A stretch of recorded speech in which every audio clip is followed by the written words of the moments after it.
علاقے اور بھی بڑھتے رہیں گے، علاقہ غیر بنتے رہیں گے، اور جب ایک دن نہیں قانون پر سختی سے عمل کروا دیا جائے تو انشاءاللہ تعالی یہ ممکن نہیں ہے کہ کوئی ایسا بندہ جو ہے وہ قانون کی خلاف ورزی کرے۔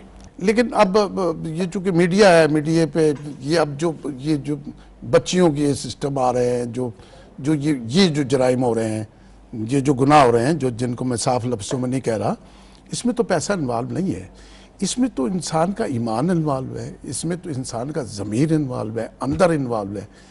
اس کو کیسے روکا جائے گا؟ کیا دنیا میں ایسا ہوتا ہے؟ رائی صاحب، یہ اس میں وہی بات ہے کہ تعلیم کی بھی کمی ہے، لوگ اتنی جہالت ہے۔ آپ دیکھیں کہ پاکستان کا لٹریسی ریٹ کیا ہے؟ سر میں اس بات کی ہمیشہ مخالفت کرتا ہوں۔ میں اب ایک بات بتاؤں آپ کو، اور میں اپنے اس پروگرام کے حوالے سے تمام ناظرین کو کہنا چاہتا ہوں، میں سمجھتا ہوں کسی سنت، کسی ڈگری، کسی سرٹیفکیٹ کی ضرورت نہیں اس قوم کو جس کے پاس اللہ کی دی ہوئی کتاب ہے۔ بے شک۔ اب میرے پاس کوئی ڈگری نہیں ہے، مجھے کیوں خوف آتا ہے جرائم کرتے ہوئے؟ میں روز صبح ترجمہ پڑھتا ہوں۔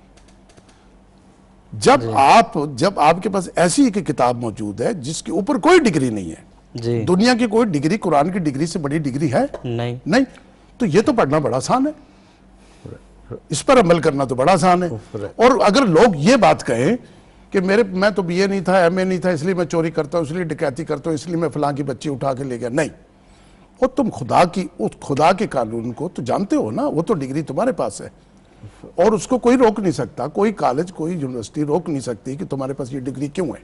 ہاں فراز صاحب، بات یہ ہے کہ آپ نے بہت اچھی بات کی کہ میں جب صبح اٹھتا ہوں تو قرآن پاک کی تلاوت کرتا ہوں، اگر مجھے کہیں عربی نہیں پڑھنی آتی تو میں ترجمہ پڑھ کے اس سے ترجمہ آپ دیکھتا ہوں۔ پڑھتے ہیں۔ ٹھیک ہے۔ آپ کو یاد ہوگا کہ آج سے تھوڑا عرصہ آپ پیچھے چلے جائیں تو ہماری صبح قرآن مجید کی تلاوت سے ہوا کرتی تھی، ٹھیک بات ہے، ہماری صبح نماز سے ہوا کرتی تھی۔ ٹھیک ہے۔ لیکن دیکھنا یہ ہے کہ آج کتنے ایسے لوگ ہیں کہ جو صبح اٹھ کر مطلب نماز ادا کرتے ہیں، یا صبح اٹھ کر مطلب وہ قرآن مجید کی تلاوت کرتے ہیں، یا صبح اٹھ کر وہ قرآن مجید کا ترجمہ دیکھتے ہیں۔ یہ حقیقت ہے کہ آپ عمر کے کسی حصے میں جا کر جب قرآن مجید کی تلاوت کریں گے اور اس کو بعد ترجمہ پڑھیں گے تو آپ کو سوائے افسوس کے اور کچھ نہیں ہوگا، آپ کہیں گے کہ میں نے زندگی کہاں ضائع کر دی ہے۔ صحیح بات۔ ہمارے جو علم کے ذرائع ہیں، جہاں سے ہم علم حاصل کر رہے ہیں، جہاں سے ہم نالج لے رہے ہیں، آپ سکول کہہ لیں، آپ یونیورسٹی کہہ لیں، آپ میڈیا کہہ لیں، میگزین کہہ لیں، یہ ساری وہ چیزیں ہیں جہاں سے انسان علم حاصل کرتا ہے۔ اب آپ نے کہا کہ پاکستان ہے اور سارے مسلمان رہتے ہیں اور یہ جرائم سے باز نہیں آتے۔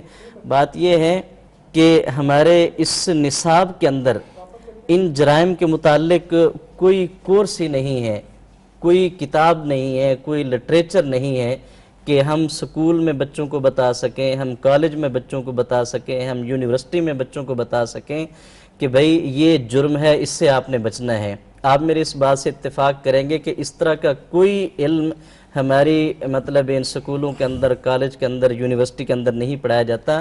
اچھا، پھر اس سے آگے جا کر ایک لا کا کورس ہوتا ہے، اس کو صرف وہ بندہ پڑھتا ہے جس نے مجرم کو اس کے جرم سے بچانا ہے، اس کو اس سے نجات دلانی ہے کہ میں اس کا وکیل بن کر مطلب اس نے ایک جرم کیا ہے، اس میں اس کا وکیل بنا ہوں، اب میں نے اس کو کیسے جان چھڑانی ہے۔ اب اس نے پڑھا ہے تو وہ اس کو تحفظ دیتا ہے۔ اگر یہ جس نے جرم کیا ہے، اگر اس نے کچھ پڑھا ہوتا تو میں یقین سے کہتا ہوں کہ وہ بھی یہ جرم نہ کرتا۔ تو ایک تو جرم کی وجوہات یہ ہیں کہ ہمارے نصاب کے اندر، ہمارے کورس کے اندر جرائم موجود نہیں ہیں کہ ہم اپنے بچوں کو، اپنی آنے والی نسل کو یہ بتا سکیں کہ آپ یہ جو کچھ کر رہے ہیں یہ غلط ہے، یہ جرم ہے، یہ گناہ ہے، اگر آپ یہ کریں گے تو اس پر آپ کو گرفت ہوگی۔ اس طرح کا ہمارے معاشرے میں نالج دیا ہی نہیں جا رہا۔ اگر مطلب ہم صرف یہ جو ہمارے پاکستان کے آئین کا مطلب جو پاکستان کا آئین ہے اس میں جو قانون ہے، اگر ہم اسے بھی نافذ کر دیں تو پھر بھی جرائم مطلب ختم ہو سکتے ہیں۔ رہی بات تھوڑی دیر پہلے آپ نے کہی تھی کہ سعودی عربیہ میں مطلب وہاں پر جرائم کم ہوتے ہیں یا نہیں ہوتے، وہاں پر مطلب دیکھیں کہ انہوں نے قرآن مجید کی تعلیم حاصل کی، اور ان میں سے ہر ایک آدمی قرآن مجید کو پڑھنا جانتا ہے اور اس کے ترجمے سے وہ واقف ہیں، اور پھر آپ کو بھی جانے کا اتفاق ہوا ہے، ملک صاحب بھی گئے ہیں، مجھے بھی اللہ نے حاضری نصیب فرمائی ہے۔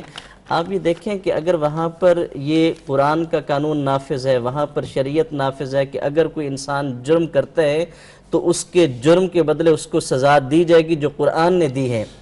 ٹھیک ہے، ہم چھوٹی سی اب بریک لینا چاہ رہے ہیں۔ جی اب آپ کو میں ایک بات بتاؤں، میری جو ڈگری ہے، میری جو سنت ہے، وہ میرا ضمیر ہے، میرا ضمیر ہے۔